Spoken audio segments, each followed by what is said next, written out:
How to achieve self-awareness through discriminative intelligence. This is a very broad subject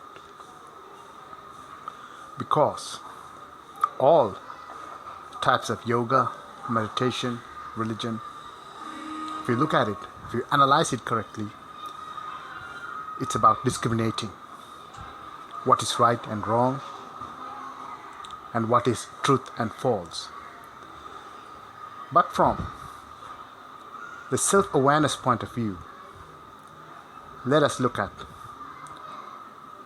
discrimination or trying to identify what the true nature of the self is. As we have discussed in my previous recordings, the self is beyond the mind and the body. It is pure consciousness. And this consciousness, in its most subtle level, is beyond a physical reality.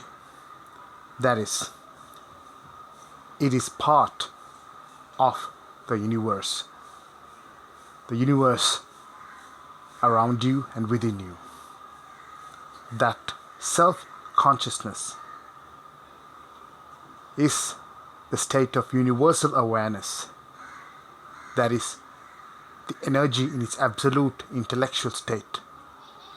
It does not think, but in stable state, from which all motion happens, all creation happens, all dissolution into destruction, all of that happens. So when you identify the state of self, actually you're breaking free from the limitations of the mind, the body, and everything that comes into your conscious mind. Because the self is pure awareness. The state of pure or conscious awareness can be described as the self. Every one of us is aware of the self in our natural waking state. But that awareness is covered with a lot of thoughts and other layers of consciousness. For example, the state of body consciousness is the outer layer of the self. And by understanding that you're not the body consciousness, you can move one level deeper in the state of mental consciousness, where you're aware of your mind and you can observe your thoughts and you're mentally aware. This is more of a subtle state than just a body awareness. Then from the state of mental awareness, you can go another layer deeper into the state of pure awareness, that is, which transcends beyond the mind. That is where you experience pure silence and you become the observer of pure silence and pitch black vision awareness. Now some people can visualize light, but if you keep on creating light as a mental vision, you're giving room for other thoughts to arise from that light, because the mind functions with the power of so-called illumination, that is insightful vision, visualization we call it. So all visualization is a form of illumination, that is through light you visualize. But once you control that and once you calm that state, it becomes all void, dark matter, emptiness. But that emptiness is actually energy which has stilled itself. You cannot experience a vacuum state. You can only experience what exists. So energy exists as pure stillness and awareness. So in this state of the observer, becoming the observed. You are in the state of pure self-consciousness awareness. And this is the state that most yogis and most meditation practitioners experience as a state of samadhi or higher state of self-absorption or superconscious experiences, Brahman, I am Brahman experience, Nirvana experience, God experience, or whatever name you call it. The observer becoming the observed is that absolute state. Then people talk about going to a layer deeper than that. But any layer deeper than that is deep sleep. Your awareness ceases to exist. So you cannot experience the state of cessation of existence. If you say I've seen the state of my awareness dissolve, then who saw that awareness dissolve? It's you, you're still observing. So in the state of observation, that is the absolute state. When you lose that state of observation, then your self is gone. Then you're either dead or you're in deep sleep. A human being can experience that state only in those two situations. So, coming back to the practice of discrimination in order to achieve that experience of self-awareness. Firstly, sit down, relaxed.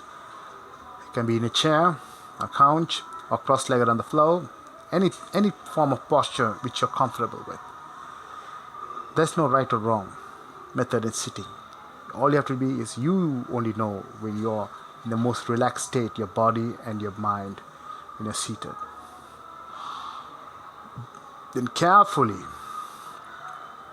tell yourself that I'm not this body, I'm not this mind, I'm not this body, I'm not this mind, I'm not this body, I'm not this mind. So you're negating that experience and you're telling yourself, your mind, to accept the fact through autosuggestion that you're not this physical body and you're not the physical mind. So you might feel a little odd, okay, why am I saying, when you repeat this, what do you feel? You have to believe in that feeling. When you say you're not this body, you would start to feel that you're not the body. When you say you're not this mind, again, your conscious awareness, you start to feel it's not this mind. Then, there's another way you can directly tell that you are the self, but here we don't say that in autosuggestion because we allow the mind to freely explore. Because the mind, the subconscious, is a very, very powerful tool. It's one of the most mysteries of evolution or intellectual evolution, where how nature thinks. I mean, you are part of nature, you are thinking. So when you are thinking, the nature, it's thinking within you and outside you. So that processor, that brain processor of thought, is an absolute phenomenon. So when you are able to distinguish yourself separately from the processing state of thought, then you gain control of your mind. And in that state, you are perfectly self-conscious and self-aware. I do not use the word self-realization here because naturally everyone is self-realized. It's a state of mastering, of experiencing pure awareness is what matters. That only takes some process, systematic practice to achieve. So when you achieve that, you can accept the fact that you're a self-aware person.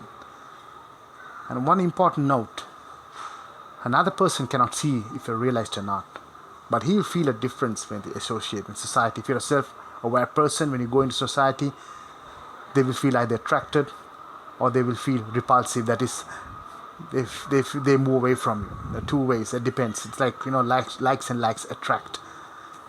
If they have the same mental state or attitude or mental frequency is yours, they get attracted to you.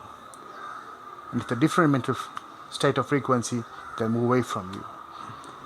But they will move with you in a different way compared to an ordinary person who's not attained or achieved the state of self-awareness.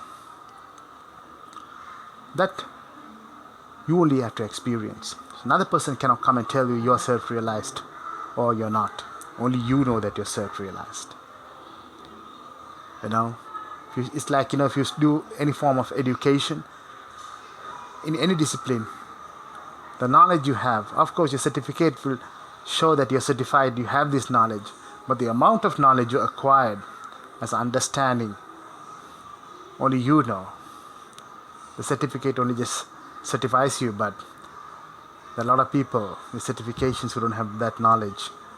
We only acquired 25% of actually what is given in the syllabus in their certification.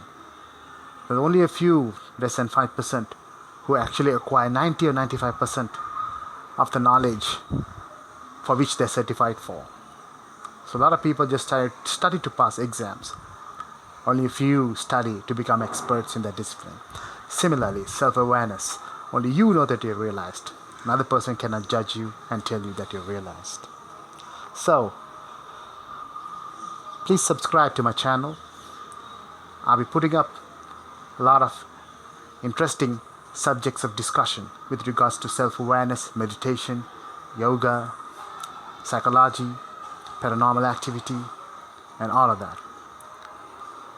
So stay tuned for the next video, and don't forget to click the subscribe button.